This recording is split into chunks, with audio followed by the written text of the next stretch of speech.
One, two, three, four. Good evening. Woo! Welcome to the Culture Train. I'm Josh, and I'm on a lot of NyQuil. I'm Ben, and I'm choosing, Choosing? Yeah, okay. Well, maybe I've had a little NyQuil, too.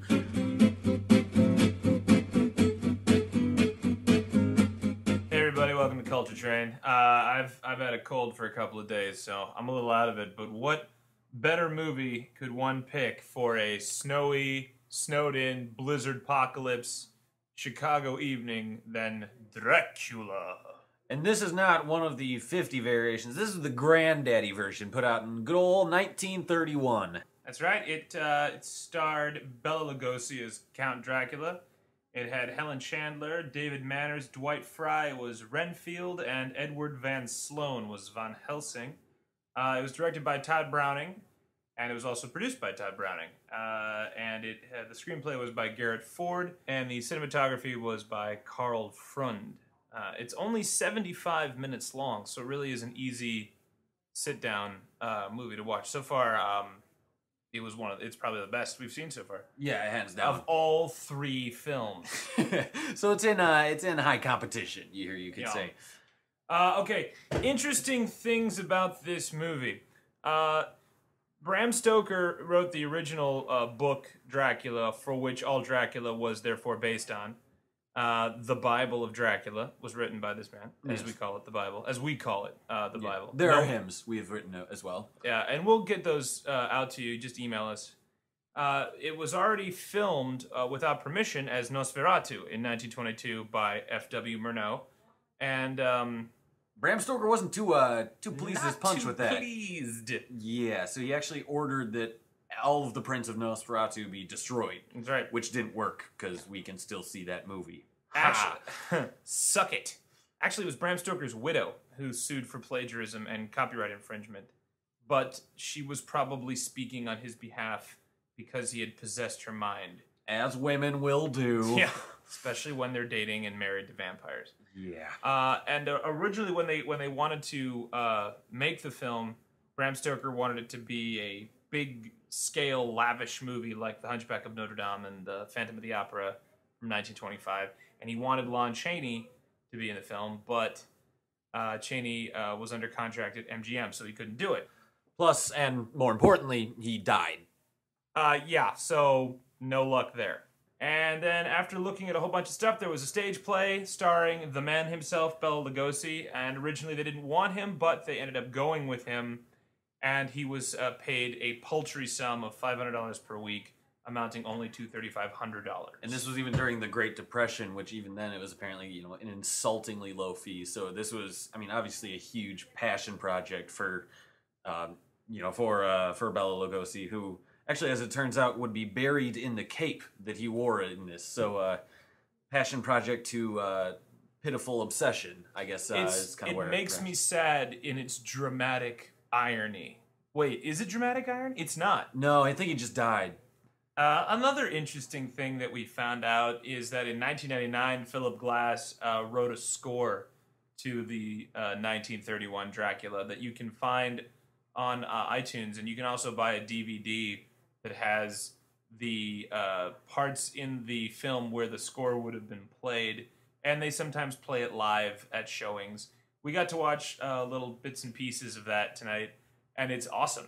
It's cool, but it's also interesting because I found in some of the ways what made the original 1931 version so creepy was the fact that there was no soundtrack at all. There's no background scoring, anything like that, so never really dictated, this is a tense part, you should be scary, there are 2 armadillos on screen, so be terrified. Instead, it just kind of leaves you to, kind of dwell in the creepiness and Which the silence. I thought that was even creepier, because you don't really know, what's gonna, because there's all these, the movie's really slow, everybody takes their time with every one of their lines, and every single gesture is this deliberate, almost slow motion movement, almost like a dance. Right. And it's because Todd Browning had done mostly silent films up to that point. He did very few talkies, and this was one of his only talkies. Which is funny, because it's like, they're like, hey, it's a little movie called Dracula. You can totally see that, too. There's a couple of, kind of somewhat awkward, repetitive shots of Bela Lugosi staring intensely. which probably account for a good 15 minutes of the film or so. I think all in all. most of the movie is just who has the creepier eyes. Yes, it's a tough race. I mean, there are a lot of fierce competition. Now, here's an interesting little bit of trivia for you film buffs out there that are interested. The scenes at the beginning of the film where the crew members are on the ship struggling in the violent storm are actually scenes that were lifted from a Universal silent film called The Stormbreaker. They sped up the movie because when they cobbled it together, the film itself was shot at 24 frames per second, and the actual film that Dracula was shot at a faster speed. So when they cobbled them together, they sped up the scenes with all the people on the boat. So that's why it looks that way. Also, an interesting note: Jack Foley, of which Foley Artistry would be named after, was the guy who did the sound effects for it. So, kind of had the man himself doing it all. Well, now that we blasted you with facts, You're so smart now. I'm proud of you. how do you feel? Do you feel better?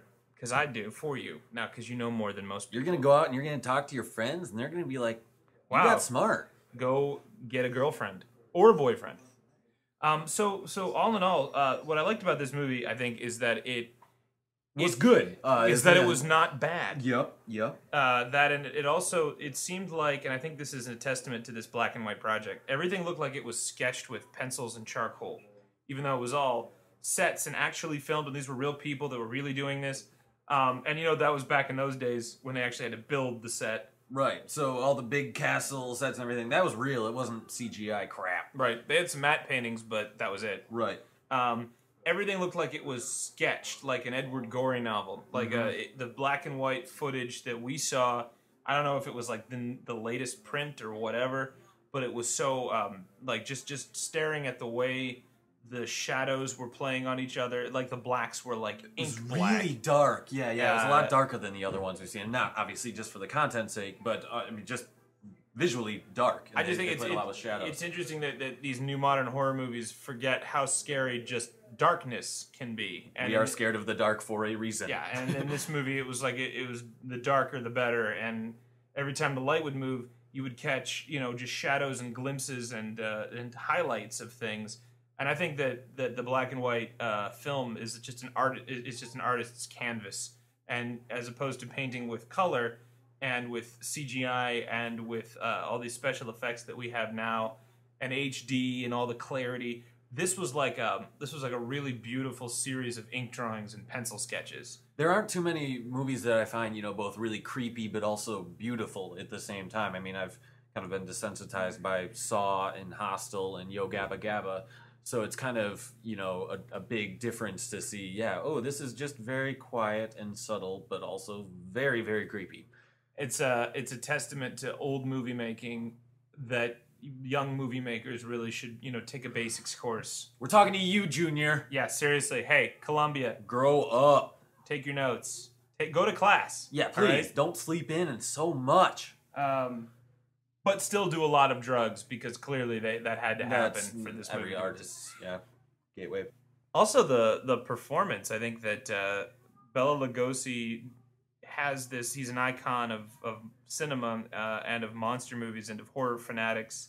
And just there's a reason why when people do a Dracula voice, they do his Dracula voice. Right. And there's a misconception that everybody thinks that the reason he spoke so slowly and had the really deliberate line readings and things was because he couldn't speak English, which isn't true. He'd been speaking English since 1919 when he started doing theater. Pretty much at his peak English. And so, this was him with a lot of experience.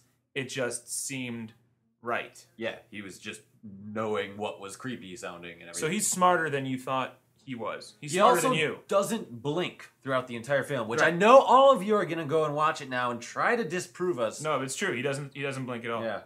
He also has this really great thing that he does with his hand, where it's this really slow. It's like he was pushing through water just to hypnotize people, and it worked. At one point, Ben actually got up, went into the living room, and grabbed a pillow and brought it to the screen and was like, "Here." Yeah. I was like, "Ben." Ben's like, "What?" Oh, I was under his spell. Sorry, I thought he wanted to rest his head. I thought he looked tired. I feel like we kind of have to go into some discussion of the modern vampire craze. Of course, there's been brought about by that unfortunate series Twilight, and And we were speaking a little bit about it, how, you know, vampires now it's all about the sexiness or like the physical power and the door munching and everything. It's door munching? Yeah, Did you say the door munching? Yeah, no, okay, you read the books and stuff, and Edward does this thing where this car is gonna crunch, but he just like puts out his hand and everything. Well, you actually read the books. Yeah, I did it for a girl. Oh, well, I think that answers your question right there. Yep, it does. Oh, but a good thing to note, I think, is that in this movie, in Dracula, in the granddaddy of all vampire films, and Nosferatu notwithstanding, you never actually see A, any fangs, B, any blood, Nope. or C, anyone getting actually bit by the vampire. It's always just this slow creep in as they're sleeping or passed out or what have you. And they do very well with knowing that anticipation and knowing what's going to happen is way creepier than... And I think that part of that is that they weren't allowed to show certain things, and that actually makes it worse because, you know, and I think by seeing somebody get bit by a vampire, seeing their blood, seeing the fangs, it's a release. You're like, yes, he's a vampire. He got him. But when you don't see, there's a part of you that's like, but is he? He is, right? He's a vampire, right? And he's biting her. He's got to be biting her. I just kind of hope all of you are listening to this before you go to sleep, so you can think about how creepy it is if some Old guy Hungarian in a dark man. cape leaning over you as you sleep. 4. And that about does it for Culture Train. Thank you for joining us. Next week we're gonna watch something maybe a little less scary. Maybe a little more modern, you maybe know, a little more stepping it up with into people the, sort of one. the after 50s. But I definitely guarantee that watching the 1931 Dracula is not boring. It is just as scary as it probably was for someone who'd never seen it before. Like both of us. Like both of us. Dracula. Dracula. Dracula. Dracula. Dracula.